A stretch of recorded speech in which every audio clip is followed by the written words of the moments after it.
The Jewish people were formerly known as Banu Israel. And at that time when they were known as Banu Israel, Allah gave a promise to them. This promise was delivered to them after the holy state of Israel had been established by Nabi Dawood and Nabi Sulaiman alayhim salam.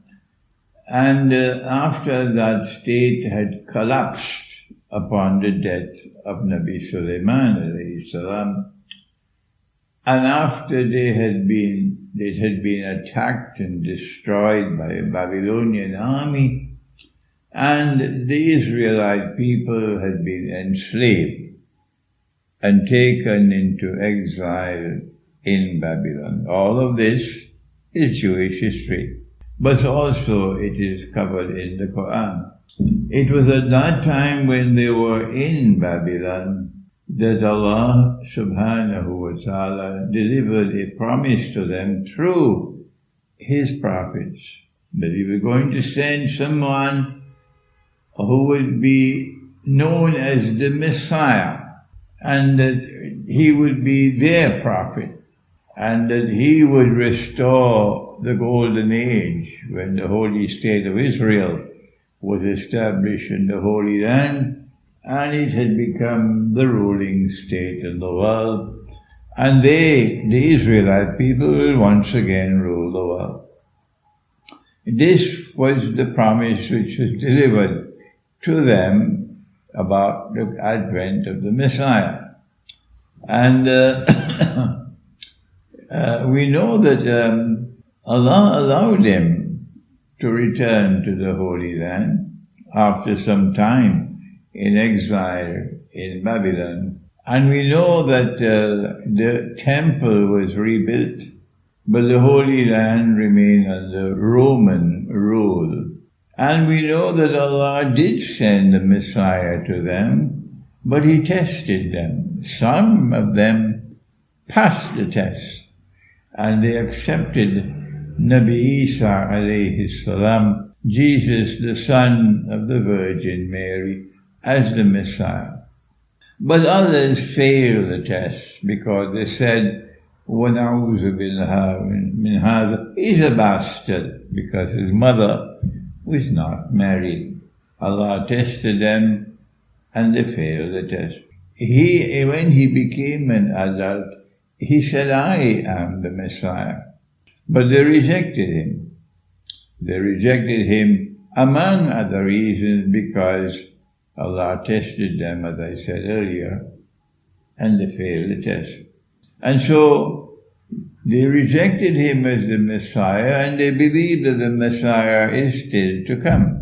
And that's where we took up that passage in the book.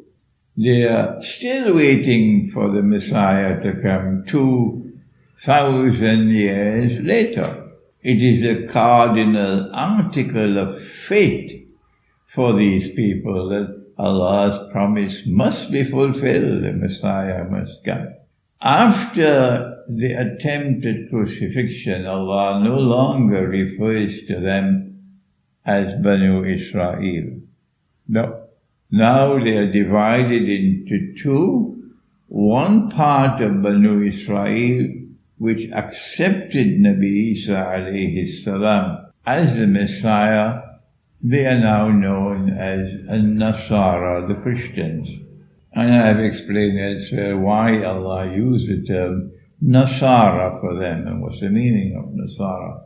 And the other part which rejected him as the Messiah was now known as Al-Yahud, and the English translation will be Jews.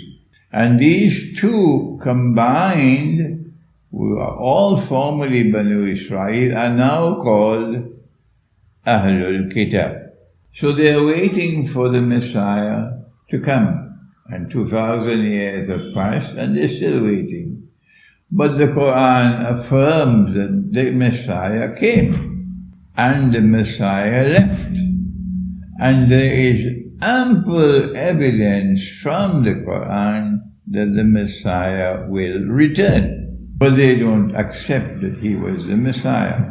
There are only two people on the face of the earth who accept Nabi Isa alayhi salam as the Messiah. Only two. They are those Israelites who followed him and accepted him as Messiah, and are today known as Nasara or Christians. And there is the Ummah of Muhammad, Allah's blessing be upon him, who because of the Quran, they also accept him as the Messiah. Both the Quran and the Christian community, both of them have this belief that before the Messiah returns, Allah is going to send someone whom Allah has created. And he is an evil being. Can Allah create an evil being? The Quran says, بَعَوْذُ بِاللَّهِ مِنَ الشَّيْطَانِ الرَّجِيمِ قُلْ أَعُوذُ بِرَبِّ الْفَلَقِ مِنْ شَرِّ مَا خَلَقَ. Yes, the Quran has affirmed that Allah can create evil, and if He can create evil, then He can create an evil being. And that evil being, our Prophet has described him as Al-Masih al-Dajjal. Dajjal, the evil being who has a PhD in deception and who wants to impersonate the Messiah. So he is the great pretender, the great impersonator. And he will be sent into the world, and he will make his appearance as a human being eventually, just before the true Messiah is to come. And when the true Messiah comes, he's going to kill this false Messiah. And now what we have is a process known as logical deduction. It is a part of the process of thinking that we should be able to deduce matters logically. That is part of the process of thinking, logical deduction. And Allah Ta'ala has affirmed again and again in the Quran that He sent the Quran لِقَوْمِ يَتَفَكَّرُونَ. He sent the Quran to people who think, and He condemns those who don't think. إِنَّ الشَّرَّ الدَّوَّابِ عِنْدَ اللَّهِ الصُّمُّ الْبُكْمُ الَّذِينَ لَا يَعْقِلُونَ. That the worst creatures with Allah are the deaf and the dumb who don't think. So we have the right to think, and we have the right to engage in logical deduction. But when we do so, the sheep and the cattle who refuse to think, show me the hadith, show me the hadith, show me the hadith, we don't have time to waste with them. So if the Messiah is to come, and He is to restore the holy state of Israel in the Holy Land, and rule from that holy state of Israel, the Jews believe that one of the first things He will have to do, because the Holy Land is under Muslim rule for more than 1,000 years, one of the first things He will have to do is to liberate the Holy Land for the Jews. Has this happened as yet? Unless you're eating your couscous and going home and sleep, of course everybody would know that the modern Western world, the Western civilization, led by Britain, did achieve that. They first of all launched something known as the Crusades. And then after several Crusades, it was a British general who led a British army with many Muslims fighting faithfully behind him in that army, to their eternal shame and disgrace. and they defeated the Ottoman Empire, and that General Allenby, when he entered Jerusalem, he said that today the Crusades have ended. And so the Western world, led by Britain, did succeed in liberating the Holy Land from Muslim rule. Number two, not only must the Holy Land be liberated, but since Allah had expelled the Jews and banned them from returning, the Jews must first be brought back to the Holy Land. And in the Quran we know that it is Gog and Magog who will take a people back to a town which Allah destroyed. And we have identified that as Jerusalem. So when the Western world liberated the Holy Land in 1917, they then spent the period from 1917 to 1948 of 30 years, and they brought Jews back to the Holy Land. But the Jews who were brought back to the Holy Land were not Banu Israel. They had no genetic links at all with the Israelite people. These were European peoples who had converted to Judaism. So European Jews, not Banu Israel. But since the Quran no longer uses the term Banu Israel, the implication is that you can be a Jew and not be an Israelite. You can be a Christian and not be an Israelite. That is why the Quran no longer uses the term Banu Israel. So the Jews are brought back to the Holy Land and they reclaim it as their own. But that's not enough. They have to restore a holy state of Israel in the Holy Land. And in 1948, that's what they did. And a state of Israel was established. And it was a secular state, but they said this is Holy Israel. But not only that, they need to establish Holy Israel and make it a ruling state in the world. And we have mentioned in the Quran, in Surah Al-Mursalat, the shadowy three parts. We have identified it with Pax Britannica, Pax Americana. And we are now located at that moment in time when Pax Americana must make way for Pax Judaica. That's why Israel is flexing her muscles at this time, so that Israel can replace the United States as the next ruling state in the world. And when Israel claims to be the next ruling state in the world, which is after the Great War, it is only at that time that the shadow will disappear, and we have interpreted the shadow to be Dajjal, the false Messiah. And then he will make his appearance in human form. And from Jerusalem, he will declare, Ana al-Masih.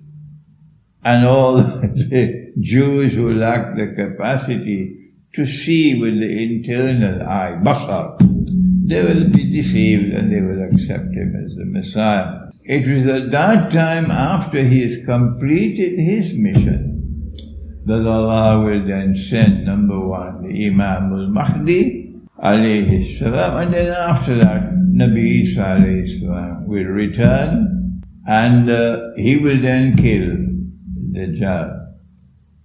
And after he kills Dajjal, then Gog and Magog will be destroyed by Allah himself in Jerusalem. And then the Muslim army will then liberate the Holy Land. It will come from Khorasan. Prophets say when that army marches from Khorasan, no one will be able to stop it.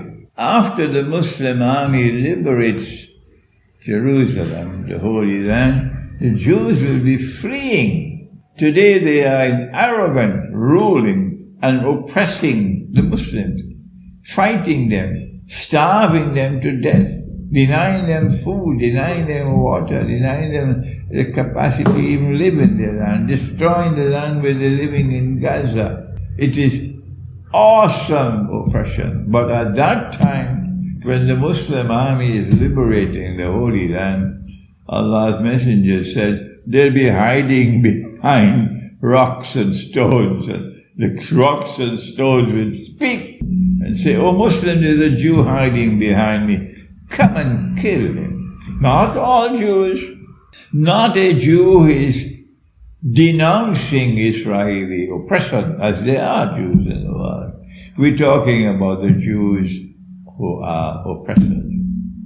At that time, when the Holy Land is liberated, then we would already have a Khilafah state in Mecca, because Imam al-Mahdi will be leading us. And there will now be another Khilafah state in Jerusalem, because Nabi Isa alayhi salam is not sent to the Ummah of Muhammad alayhi salatu wasalam. Be careful, be careful, be careful to remove this brainwashing which has taken grip of the Muslim mind. It is Allah who decides, not you. And Allah has decided that Nabi Isa alayhi salam was to be sent to one people. Ya Bani Israel, inni Rasulullahi ilaykum. This is the Quran declaring that Jesus is sent to the Israelite people. Jesus, Nabi Isa, is not sent to all of mankind. He's not sent to the Ummah of Muhammad alayhi salatu. So if he is to rule the world from Jerusalem, and our Prophet confirmed it, he said that when he returns, he would be Hakimul Adil, Hakim from Hukuma, a ruler, and he would rule with justice. So that state over which he rules has to be the ruling state in the world. And he would be the head of state of that ruling state in the world. And that cannot be the Khilafah state in Mecca. So there are going to be two Khilafah states. One in Mecca, which is led by Imam al-Mahdi, and another one which is the ruling state in the world. That one will be in Jerusalem, which is led by Nabi Isa alayhi salam. And that is how history will end.